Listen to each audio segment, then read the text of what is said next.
Perkenalkan, kami dari kelompok 4 manajemen proyek. Di sini kami ingin mempresentasikan hasil kerja kelompok kami. Sebelum itu, kenalkan, nama saya Astita Ayu. Saya Zeni Vandre Puspitasari. Saya Julius Andri Kosula. Saya Haldia Wijaya Sumrede. Saya Ajis Sufi Pratama. Saya Ardina Ramadhani. Dan saya Ayunda Nurjahra.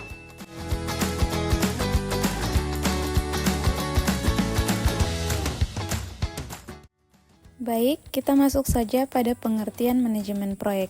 Manajemen proyek adalah disiplin ilmu yang mengatur perencanaan, pengorganisasian, pengelolaan, dan pengendalian sumber daya untuk mencapai tujuan proyek secara efisien dan efektif. Proyek sendiri bersifat sementara, memiliki batas waktu tertentu, serta dirancang untuk menghasilkan produk, layanan, atau hasil unik yang bernilai. Selanjutnya, tujuan manajemen proyek. Tujuan utama manajemen proyek adalah memastikan bahwa proyek dapat diselesaikan sesuai jadwal, anggaran, dan standar kualitas. Selain itu, manajemen proyek bertujuan mengurangi risiko yang mungkin terjadi, menjaga kelancaran pelaksanaan, serta memenuhi harapan semua pihak yang terlibat atau stakeholder. Yang ketiga ada manfaat.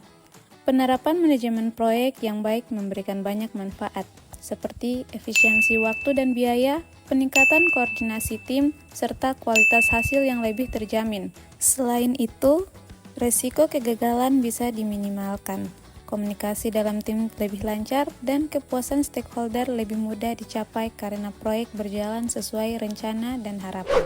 Kita masuk ke komponen utama. Manajemen proyek melibatkan komponen penting seperti sumber daya manusia, waktu, biaya, ruang lingkup, risiko, dan kualitas. Semua komponen ini harus diatur secara terpadu agar proyek berjalan dengan sesuai tujuan. Manajemen SDM memastikan peran dan tanggung jawab yang jelas, sedangkan pengelolaan waktu dan biaya menjaga proyek tetap pada jalurnya. Risiko dan ruang lingkup perlu dikontrol agar tidak menjadi perubahan yang mengganggu, dan kualitas hasil harus dijaga sesuai dengan standar yang disepakati. Lanjut ke tahapan. Manajemen proyek terdiri dari 5 tahap utama. Yang pertama, inisiasi, yaitu penentuan tujuan dan ruang lingkup proyek. Yang kedua, perencanaan yang mencakup penyusunan jadwal, anggaran, dan identifikasi risiko. Yang ketiga, pelaksanaan, yaitu menjalankan semua rencana yang telah disusun. Keempat, monitoring dan pengendalian untuk memastikan proyek berjalan sesuai rencana dan mengatasi hambatan. Yang terakhir, penutup, yaitu evaluasi hasil proyek dan pelaporan akhir. Baik, setelah memahami penjelasan mengenai konsep manajemen proyek, sekarang saya akan lanjut dengan menjelaskan proyek yang kami kerjakan sebagai implementasinya.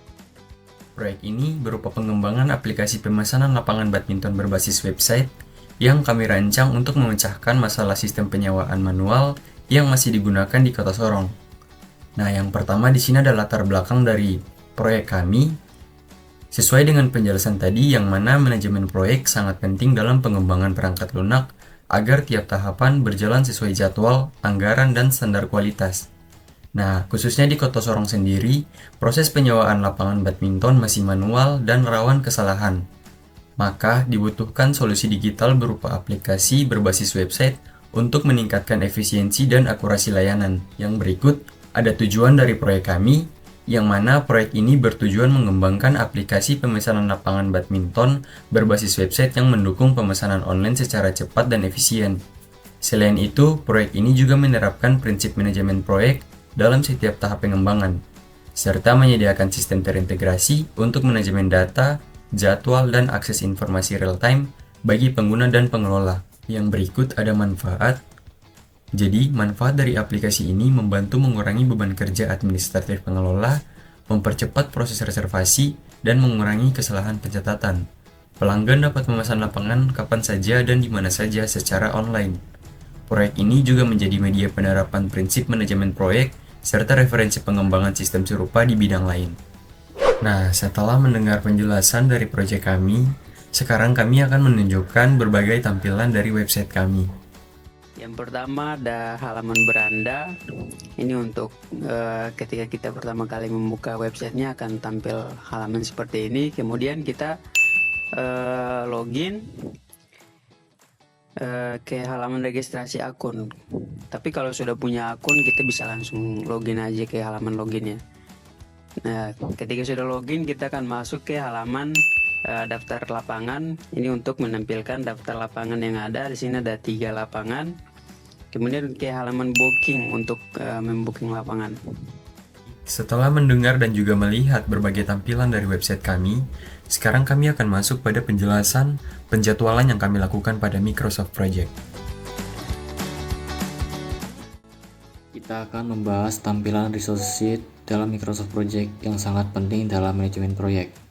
Di kolom paling kiri, kita bisa melihat daftar resource name, yaitu sumber daya yang digunakan dalam proyek. Sumber daya ini dibagi menjadi 2 jenis utama, tenaga kerja dan material. Contohnya Julius J. Kwaswa sebagai leader dan Aji Suti Pratama sebagai CSO, termasuk dalam kategori work karena mereka menyumbangkan waktu dan tenaga dalam proyek. Untuk setiap sumber daya kerja, kita bisa melihat tarif standar kerja per harinya, yaitu 100.000 per hari dan tarif lembur 100.000 per hari. Tarif ini akan digunakan untuk menghitung biaya kerja secara otomatis berdasarkan durasi tugas yang diberikan di jadwal proyek. Untuk kolom max, kita melihat bahwa kebanyakan pekerja tersedia 100. Artinya, mereka hanya dialokasikan untuk satu pekerjaan dalam satu waktu. Selanjutnya ada juga sumber daya material seperti laptop, smartphone, Android, dan iOS, serta layanan seperti internet dan domain hosting. Berbeda dengan tenaga kerja, material ini memiliki biaya tetap seperti 13 juta untuk laptop, kemudian smartphone Android sebesar 3 juta untuk satu kali digunakan. Untuk kolom akur, ada 2 jenis start dan protect. Start berarti biaya langsung dibebankan di awal tugas, sedangkan protect membagi biaya berdasarkan durasi pekerjaan.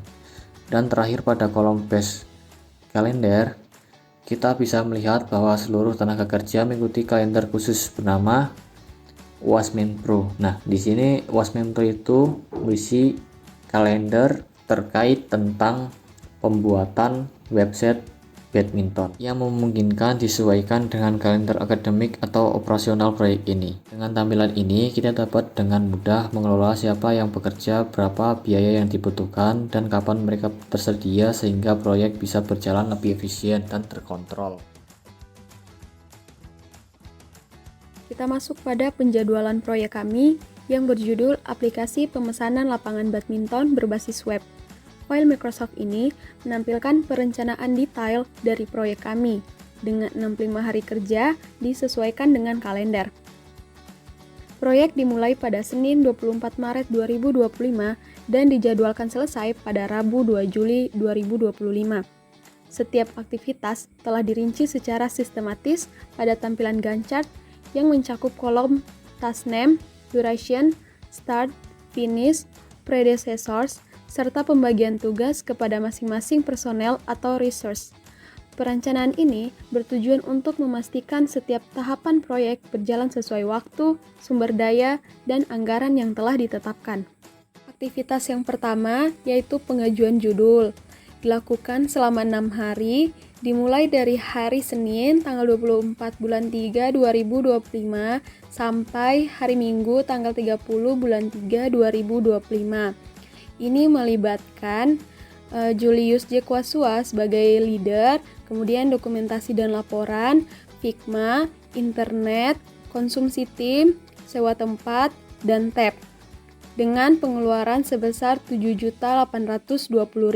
Aktivitas kedua yaitu analisis dilakukan selama 5 hari, dimulai dari hari Senin tanggal 31 bulan 3 2025 sampai hari Kamis tanggal 10 bulan 4 2025. Ini melibatkan Astita sebagai analiser, Aziz sebagai CSO, Julius sebagai leader. Dengan dokumentasi dan laporan, internet, iPad, konsumsi tim, sewa tempat, dan tab. Dengan pengeluaran sebesar 23.900.000. Aktivitas ketiga yaitu desain dilakukan selama 7 hari, dimulai dari hari Jumat tanggal 11 bulan 4 2025 sampai hari Selasa tanggal 22 bulan 4 2025. Ini melibatkan Astita sebagai analiser, Julius sebagai leader, kemudian ada dokumentasi dan laporan, Figma, internet, iPad, konsumsi tim, laptop, sewa tempat, dan tab.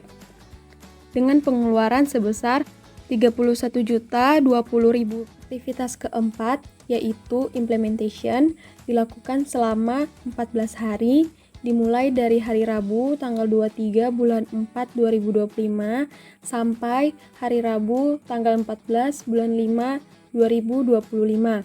Ini melibatkan Astita sebagai analiser, Ayunda sebagai implementator, Aziz Gusti sebagai CSO, Julius sebagai leader, serta ada dokumentasi dan laporan, Figma, internet, konsumsi tim, laptop, dan sewa tempat.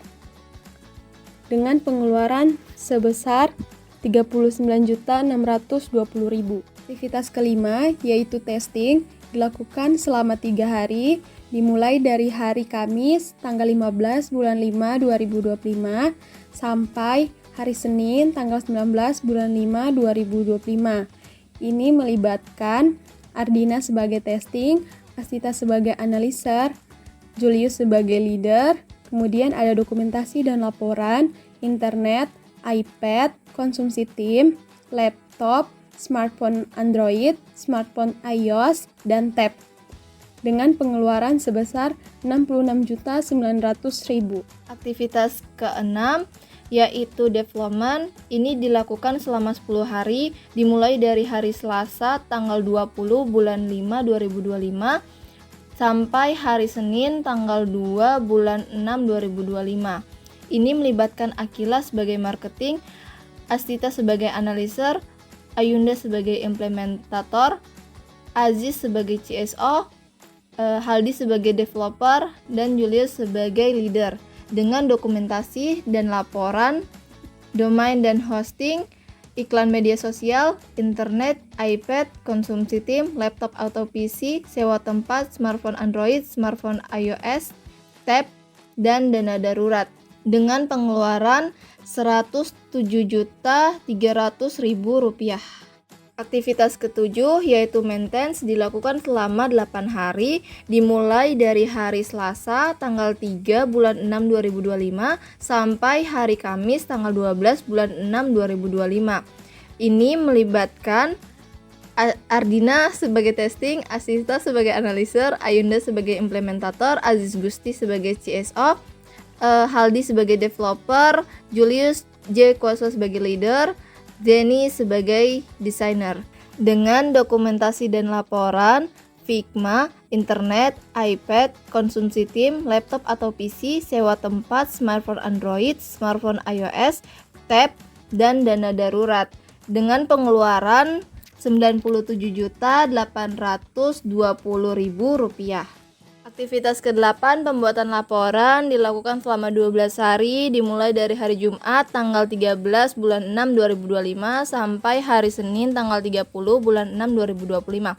Ini melibatkan Astita sebagai analiser dan Julius sebagai leader. Dengan dokumentasi dan laporan, internet, konsumsi tim, laptop atau PC, dan sewa tempat dengan pengeluaran Rp32.700.000.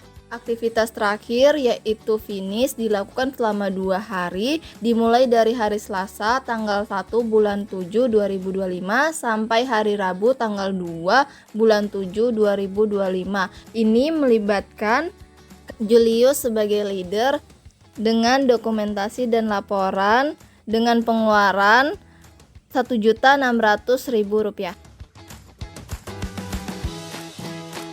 Sekian.